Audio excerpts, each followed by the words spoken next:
Thank you for choosing to watch this video in which I will be tying a Peter Ross Bumble variant. Start by mounting your hook in the vise. For this fly I'm using one of Fulling Mill comp heavyweight hooks in a size 10. Then I'll catch on my thread some of Simplify's Nano Silk black and 12 knot. And to form the complete underbody first, so I'll leave it a bit later to trim off the silk. This helps me keep the turns nice and neat. Then complete the underbody and then we'll catch in the tail. For this fly we're using some golden pheasant tippets. These have been dyed magenta and I bought them from the Irish Fly Supply stand at the Irish Fly Fair recently. I'm measuring the feather up for length. I want the tail to be about as long as the body and I want the black bar on the feather to be visible after I've tied it in. Trim away a few fibres. As I say, checking for the length and tie in, making sure they sit on top of the hook and lie straight in line with the hook shank. It doesn't matter too much that the feather doesn't run the full length of the body for this one, as the front half will be dubbed. I can easily cover up any slight difference in the or step in the underbody. Just readjusting that to make sure the feather's sitting nicely and double check it, and then we'll secure it down properly.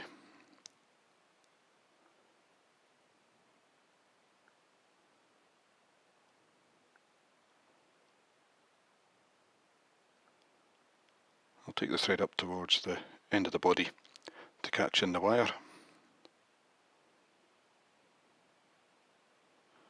While it's possible to hide a step, you should still try and keep the underbody as smooth and even as possible.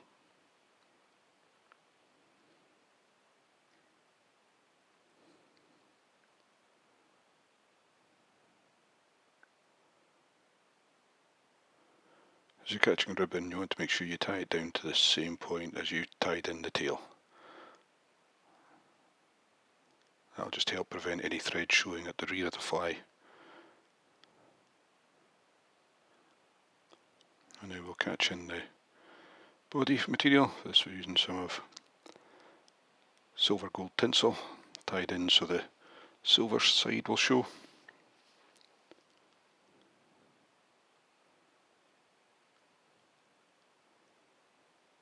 And before winding the tinsel, I'll put a small touch of Fulling Mill's fishing glue on the underbody just to make sure it's a bit more robust. And I'll stand up to some fish's teeth. You don't want to put too much on because you don't really want it showing through after you've wound the body.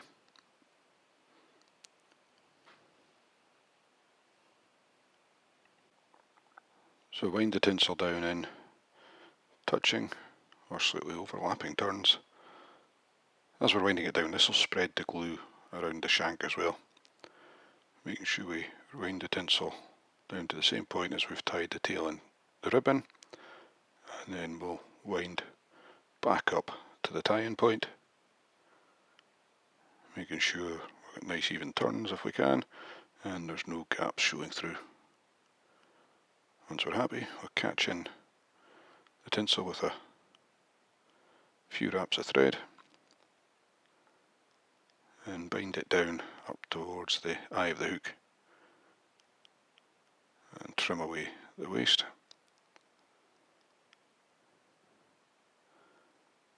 And tidy up the tying point and take the thread back down to where we tied in the tinsel, and then we'll dub the front half of the body. For this fly we're using some of Fulling Mill's Silex dub in fluorescent red. It's a nice dub and it's easy to use and applies well to the thread. And it's got a good strong colour.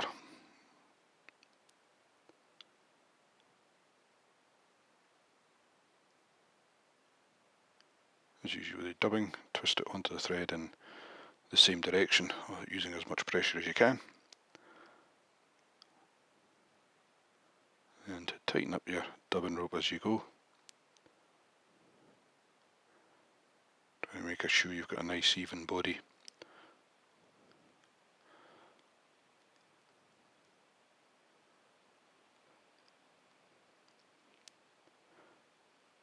Just needs a little bit more, just to make sure we've got the fly nice and even, and then we'll tidy up the tying point, and we'll tie in our palmered hackle. Here I'm using a White & Farms Red Label genetic hen in black. Catch it in, bind it down towards the eye, and trap it back, the stalk back in towards the tying point, and break away the waist stalk. Then we're ready to palmer our hackle.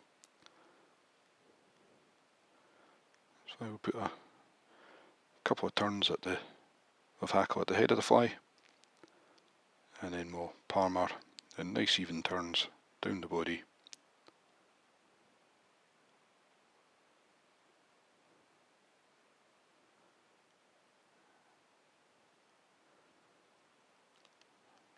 And we'll do it again once we've broken away the tip.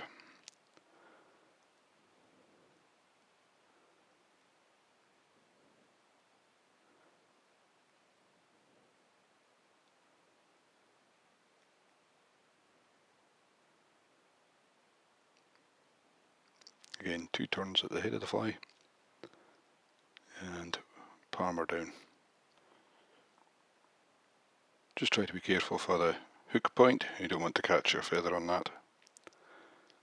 Once you're happy with the palmering,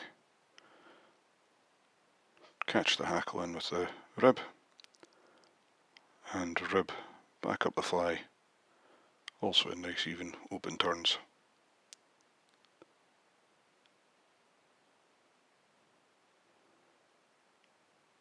Tend not to worry too much about trapping the hackle. If you just wind your rib, it should work out and then work through the hackle barbs. Once you've got the rib up at the head of the fly, catch it in with a few turns of thread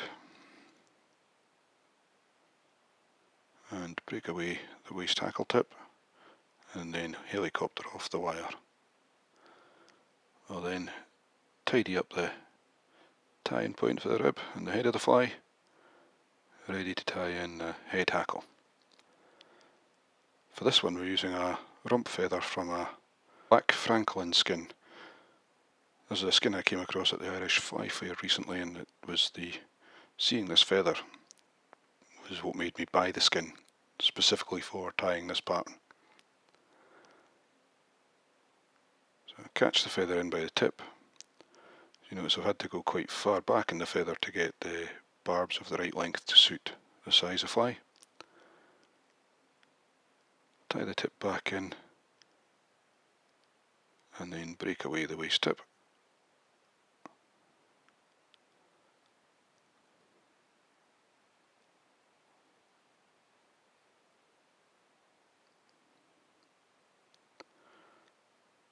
Not all the barbs came away neatly, so I'll have to come in with the scissors just to make sure I get the short stubs removed. That should be fine, and then we'll wind the hackle, doubling it as we go.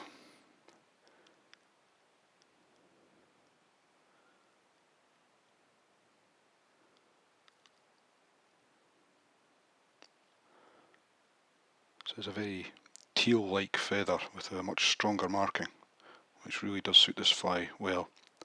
Unfortunately,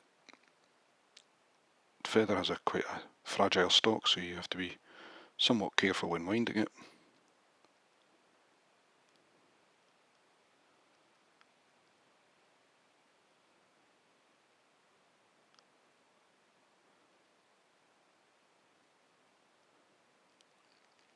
Oh, lost it again.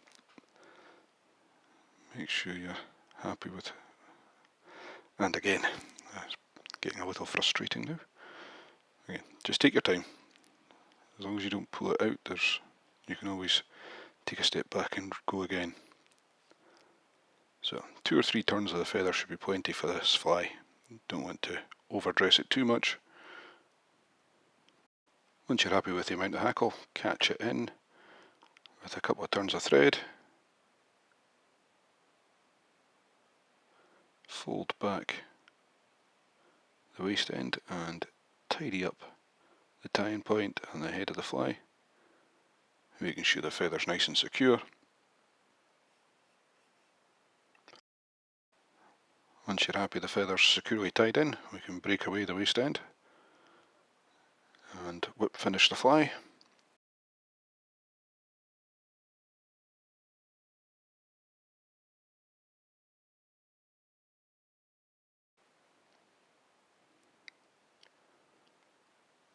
Then trim away your tying thread.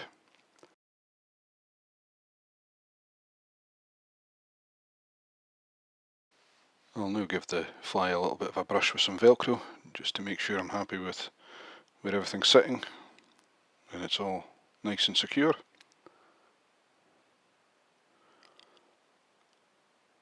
The head hackle's sitting nicely out the way, so I'll finish the fly off with some of Red Sap's thin UV resin.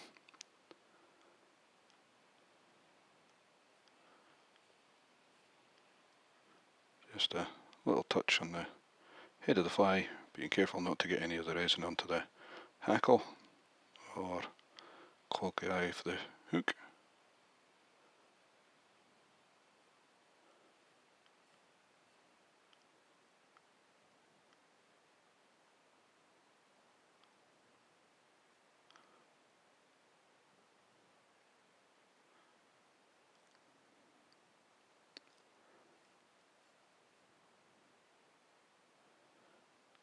Set the resin with the lamp, and you can see the body dubbing pops quite nicely under the UV light as well. And that's the fly finished. Thank you for watching this video, I hope you've enjoyed it. If you have, please drop it a like, and don't forget to subscribe to my channel.